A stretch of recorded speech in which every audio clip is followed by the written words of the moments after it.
Good morning, everybody. Welcome to Penn Vicarage on this beautiful looking Tuesday morning. Hope you're well and cheerful. Lovely to see you. I'm glad you could join us for our Bible talk this morning. As we started yesterday, we are working our way through the resurrection accounts of Jesus' resurrection in the Gospel of John. And it's early on the Sunday morning. Just to remind you, Jesus had died on Good Friday. They'd laid his body in the tomb across the Saturday, which was the Sabbath. And on the Sunday morning, Mary Magdalen went looking for the body of Jesus. What happened was Mary goes to the tomb. She sees the stones being rolled away. She comes back. She gets Peter and John. Peter and John rush to the tomb. They see that Jesus isn't there. They don't actually meet him. They see he isn't there. But they twig what's going on, and so they go back. In the meantime, a few minutes later, Mary arrives at the tomb, and this is what happens. It's John's Gospel, chapter 20, starting to read at verse 11. Here goes. But Mary stood weeping outside the tomb. As she wept, she bent over to look into the tomb. And she saw two angels in white sitting where the body of Jesus had been lying, one at the head and the other at the feet. They said to her, "Woman, why are you weeping?" She said to them, "They've taken away my Lord, and I do not know where they've laid him."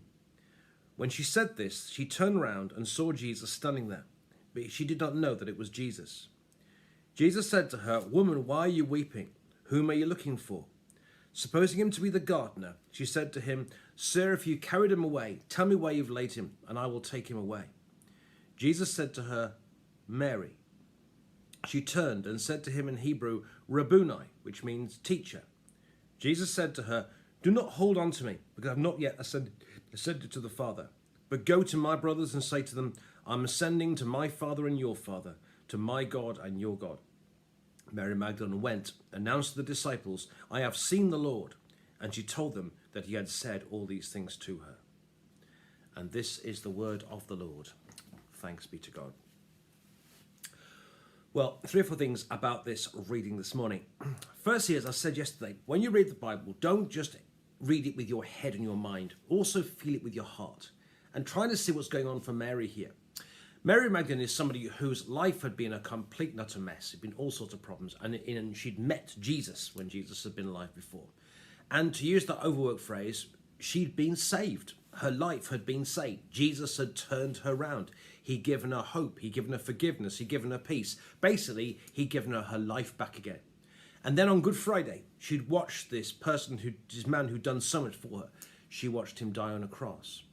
And so here on the Sunday morning, I suppose it's kind of out of act of devotion, she comes to the tomb in order to anoint the body, and the body's gone. And kind of feel what's going on for her. You've got incredible sadness and grief combined with confusion. There'll have been some anger. It's all rather chaotic. And the word used for weeping here, the Greek word for weeping, isn't just tears in your eyes, it's deep sobbing. That's what's going on for her. So I would encourage you just to feel the emotion of what's going on for Mary here. Just try and imagine yourself how she must have felt on this Sunday morning with all this, not only the sadness, but also the confusion and the chaos, and that's what's going on for her. And so just feel the emotion, as I say, of this wonderful reading this morning. So she comes back to the tomb, and then there she is sobbing outside. She, I suppose curiosity gets the better of her. She looks in, and she sees these 2 angels sitting there who ask her the question, "Why are you weeping?" And so she says, "Because they've taken my Lord away." Then she turns round and she sees this person who we know, of course, with hindsight is Jesus, but she thinks it's a gardener. And he also asks her, "Why are you weeping?" And she says, "Because they've taken away my Lord." And so I suppose in the midst of all, maybe, why didn't she recognize Jesus? Maybe it was her grief. We don't know what, but she doesn't. And all this grief going on. And then Jesus, this mysterious, she thinks is the gardener, says to her, "Mary." And all of a sudden, ka-ching, the penny drops. Mary. He calls her by name. And then she knows it's Jesus.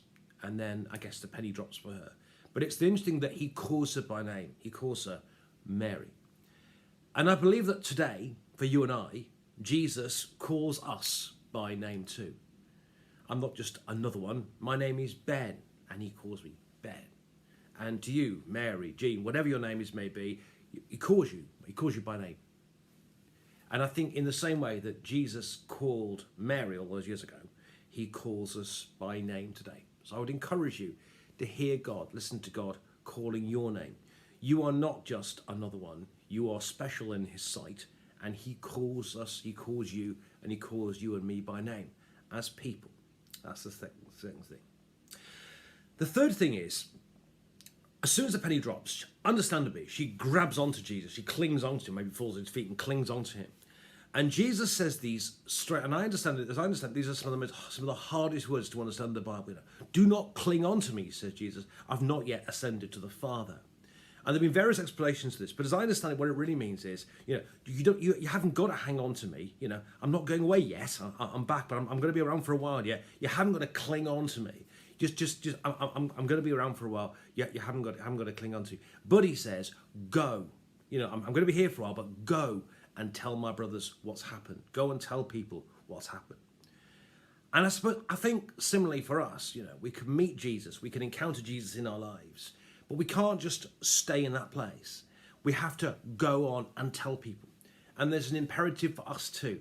Also, when we meet Jesus, not to stay in that place, but to actually go and tell people what's happened.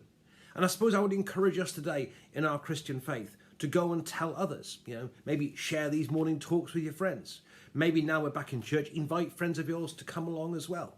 But we need to go and tell people what's happened. Not just to stay in that wonderful place, but to actually go and tell other people too. Mary didn't need to hang on to Jesus because he wasn't going away for a while. Because he was going to be around for a while. She hadn't got to cling on to him physically, but she had to go and tell the brothers what had happened. And as I say, I think there's an imperative, not just a thing, I know there's an imperative for us to go and tell others what Jesus has done and to go and tell people that Jesus is alive today. We have an imperative to go and tell people too.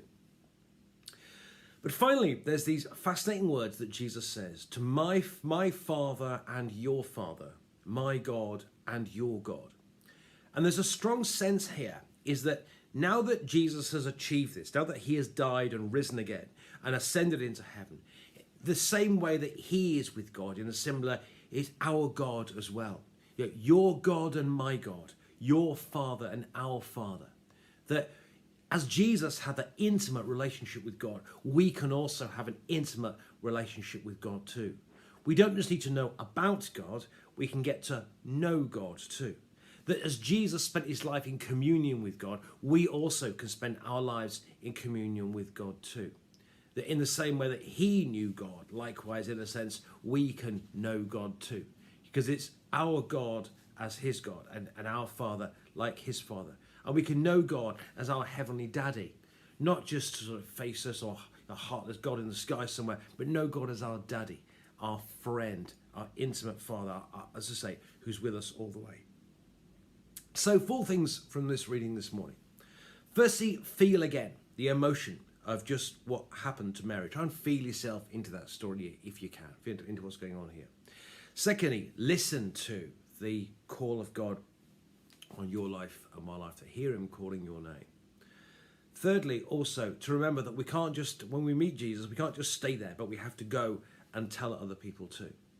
But fourthly, to remember that he is now your God and my God, your Father and my Father. And because of what Jesus has done for us, we can know God fully